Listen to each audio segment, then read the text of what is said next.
کہ بریڈفورڈ میں recess party نے اپنی حکومت بنا لی 78% تک امیگریشن برطانیہ میں کم ہو چکی. پریشانی کا باعث یہ ہے کہ ڈاکٹرز، نرسز اور وہ اسکلڈ اسٹاف جو برطانیہ کی ضرورت ہے وہ کہاں سے آئے گا. برطانیہ کا ویزا اب پہلے جیسا آسان نہیں رہا. السلام علیکم ورحمۃ اللہ. دوستو، جیسا کہ آپ جانتے ہیں کہ بریڈفورڈ میں ریسس پارٹی نے اپنی حکومت بنا لی ہے جو کہ اسلام کے جو ہے سخت مخالف ہیں. وہ مذاق اڑاتے ہیں، تمسخر اڑاتے ہیں.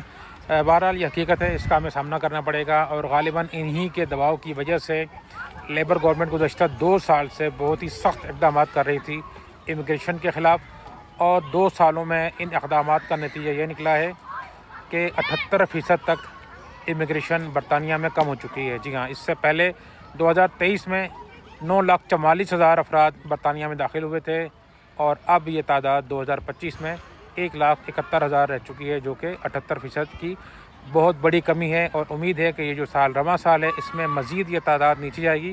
لیکن جہاں پر ایک طرف رائٹ ونگ کے لیے یہ خوشخبری ہے، دوسری طرف حکومت کے لیے پریشانی کا باعث یہ ہے کہ ڈاکٹرز، نرسز اور وہ اسکلڈ اسٹاف جو برطانیہ کی ضرورت ہے وہ کہاں سے آئے گا. اور اسی کے ساتھ ساتھ برطانیہ کے یونیورسٹیز جو ہیں ان کی فنڈنگ کیسے ہوگی، چونکہ برطانیہ کی یونیورسٹیوں کا سب سے بڑا ذریعہ آمدن اوورسیز انٹرنیشنل اسٹوڈنٹ ہیں. لہٰذا اب یہ مسائل سامنے آئیں گے اور دیکھنا یہ ہے کہ اس کے نتائج کیا نکلتے ہیں. بہرحال اس وقت تک خبر یہ ہے کہ برطانیہ کی حکومت 78% تک امیگرینٹس کو کم کرنے میں کامیاب ہو گئی ہے، لیکن واضح رہے کہ اس میں وہ امیگریشن شامل نہیں ہے جو کہ غیر قانونی طریقے سے یہاں پر داخل ہوتے ہیں. تو انسانی حقوق کی تنظیموں نے یہ خبردار کیا ہے کہ لوگ زیادہ پرخطر راستوں کے ذریعے برطانیہ میں داخل ہونے کی کوشش کریں گے، اور یہ انسانیت کے لیے بہت بڑا خطرہ ہوگا. تو دیکھتے ہیں کہ آگے نتائج کیا نکلتے ہیں. ابھی آپ کو میں مکمل تفصیلات بتاتا ہوں جو کہ اس رپورٹ کے حوالے سے ہیں. برطانیہ میں داخلہ اب آسان نہیں رہا. برطانیہ جانے کے خواب دیکھنے والوں کے لیے بڑی خبر سامنے آ گئی ہے.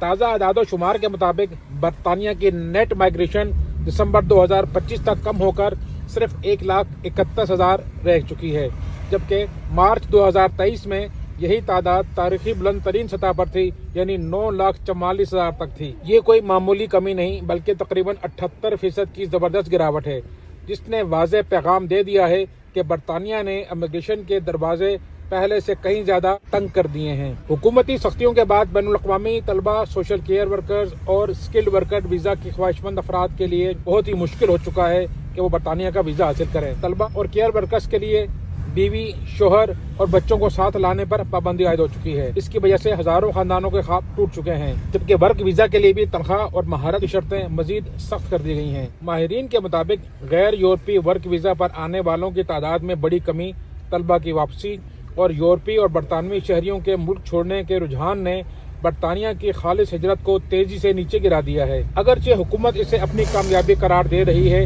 مگر کاروباری حلقے، یونیورسٹیاں، NHS اور سوشل کیئر ادارے خبردار کر رہے ہیں کہ اگر یہی سلسلہ جاری رہا تو برطانیہ کو افرادی قوت کی شدید کمی کا سامنا کرنا پڑ سکتا ہے. یعنی ایک طرف امیگریشن کم کرنے کا وعدہ پورا ہو رہا ہے، مگر دوسری طرف برطانوی معیشت، صحت کا نظام اور تعلیمی ادارے ایک نئے امتحان کی طرف بڑھ رہے ہیں. گویا کہ پیغام صاف ہے، برطانیہ کا ویزا اب پہلے جیسا آسان نہیں رہا.